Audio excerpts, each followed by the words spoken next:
So this is the Edifier ES20, a stylish retro Bluetooth speaker, which although small, packs a punch. Ouch! What did you do that for? This speaker also comes with a pretty cool surprise. More on this later. My last Bluetooth speaker review was the JBL Flip 5. That was quite some time ago, so you can imagine how excited I am for this. For transparency, I was gifted this to test and review.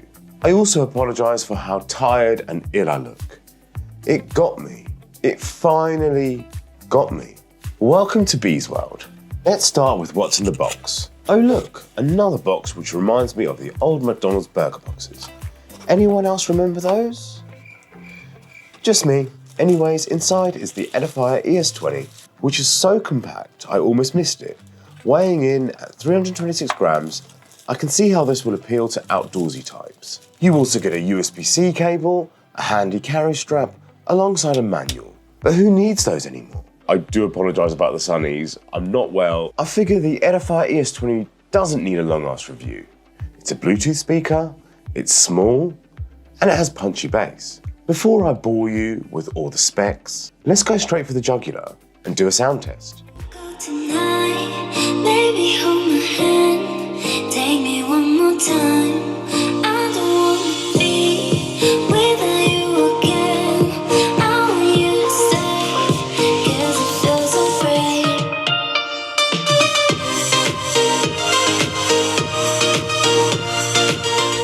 Remember, any of the tests that are done on this channel, as they are recorded with a microphone, they are going to sound a lot better to your own ears, in your own home or your own office, so it's always worth bearing that in mind.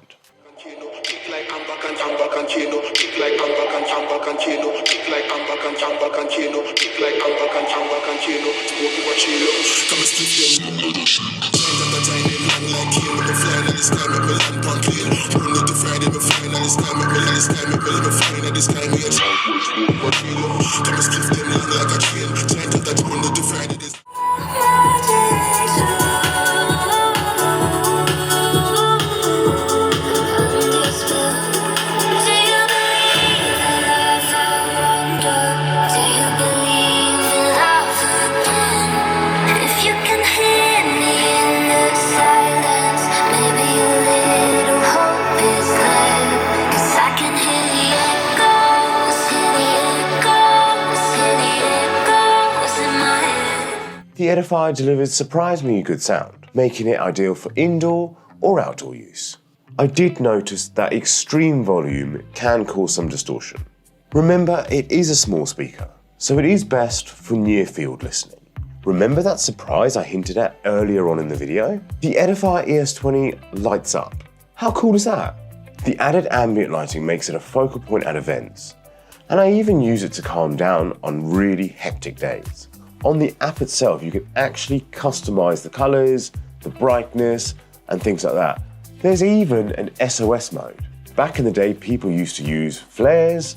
We can just use an Edifier ES20. Check it out. Send it out an S. To be fair, you can't really see it with all this lighting going on. So I'm gonna hit the lights. Okay, hopefully that's better. It's not gonna be better for my lighting, and you're probably gonna see every damn wrinkle and shadow now because I've got.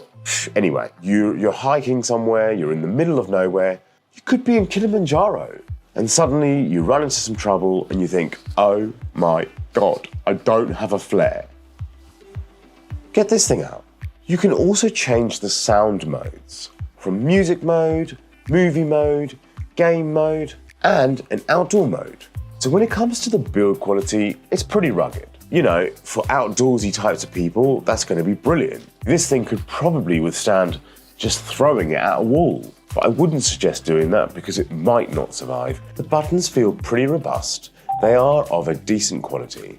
I do really like the rubber finish. It kind of looks like it has crocodile scales on it. When it comes to connectivity, it supports Bluetooth 5.4.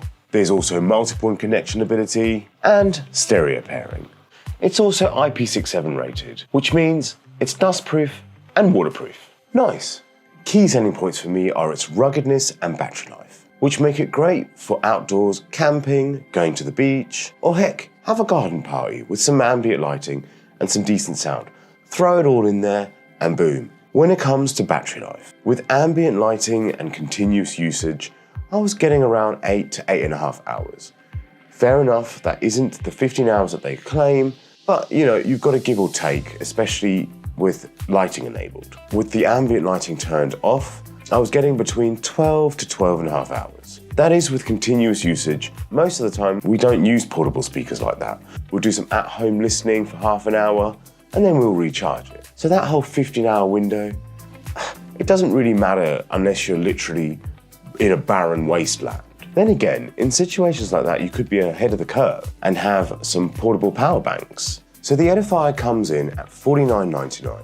I don't think that's a bad price, to be honest, especially considering the sound quality you're getting. If you're interested in checking out the Edifier ES20, I'll leave a link in the description below. Have you bought an Edifier ES20? Why not share your experience down below?